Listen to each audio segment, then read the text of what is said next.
Evening everyone, it's AJ, welcome back to the channel. Welcome to my review for episode 8 of Star Trek Prodigy. This episode is titled Time Amok.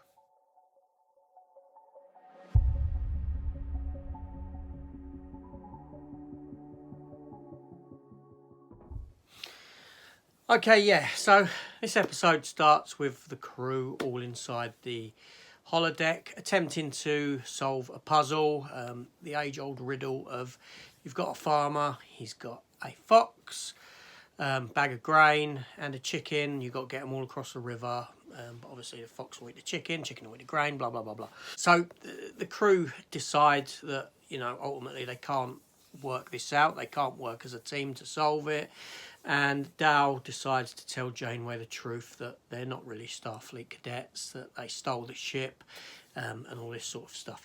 Now, just after this, the ship is passing by a cloud in space, a storm, a temporal storm.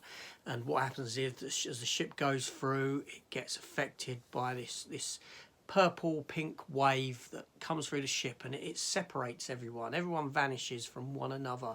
But what's happened is as it's hit them one by one, it's put them all into different times, as though the ship's almost been split into different versions of the ship, with each character on one, with the only link between each person being that of the holographic Janeway, who can go between the ships. They find out that because of the temporal anomaly, that the protostar drive is going to explode, and because the people are all separated and it's a temporal anomaly, some people are running at a slower pace than the others, so they've got 10 minutes to fix the ship, but for some people those 10 minutes will be 10 minutes, and for others it'll be a massive extended amount of time because they're travelling at a far slower pace, and thusly each character has to do a little bit to try and put something together to finalise the build of the ship. While this is all going on, the Dreadnought and the Diviner, they find out where the ship is. They know that it's been flung far off into space. The Ferengi gets in touch with them and tells them where it is, and they do something whereby the Dreadnought gets built on board the ship using the replicator, so his consciousness or something is obviously in the programming of the vessel and this sort of a thing. So he gets rebuilt on the ship and tries to steal the ship back, but this sort of storyline goes nowhere. It's over very quickly and he gets dispatched by Gwen out of the airlock of the vessel in her little time pocket, shall we say. Ultimately it all comes down to Rock to finally fix the vessel, because she's left alone, but she's in the slowest of the timelines, so she's got a massive amount of time, which is never told to you, the amount of time she's actually on her own, but she has enough time to study and learn, and so you could say that she's been there for a good couple of years possibly on her own, who knows.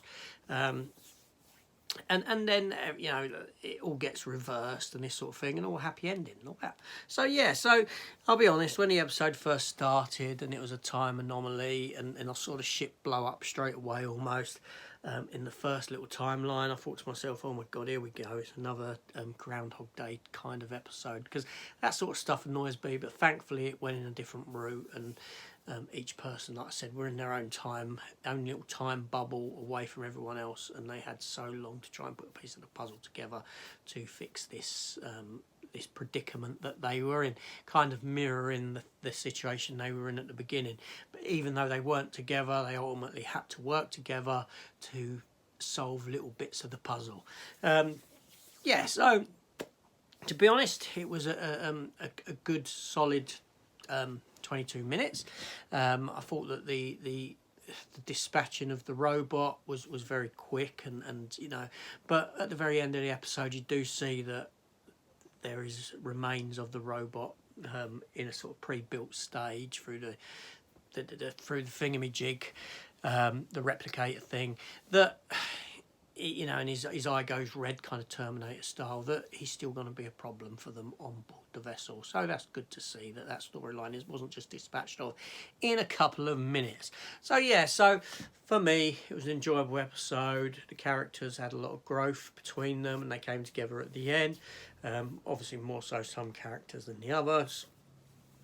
Rock herself had a growth, and Gwen herself, she had a considerable amount of growth within the episode herself, and her relationship with Rock and all this sort of thing. Even though it's very small, it feels big. So yeah, and enjoyable episode, very good episode. I did enjoy it. It was a lot of fun, and I'll be happy to watch next week's one. So yeah, bring it on. This is AJ, thanks for watching. Please consider supporting the channel, hit the subscribe button, all that sort of stuff. You know what to do. And I'll see you next week. Take care all, and goodbye.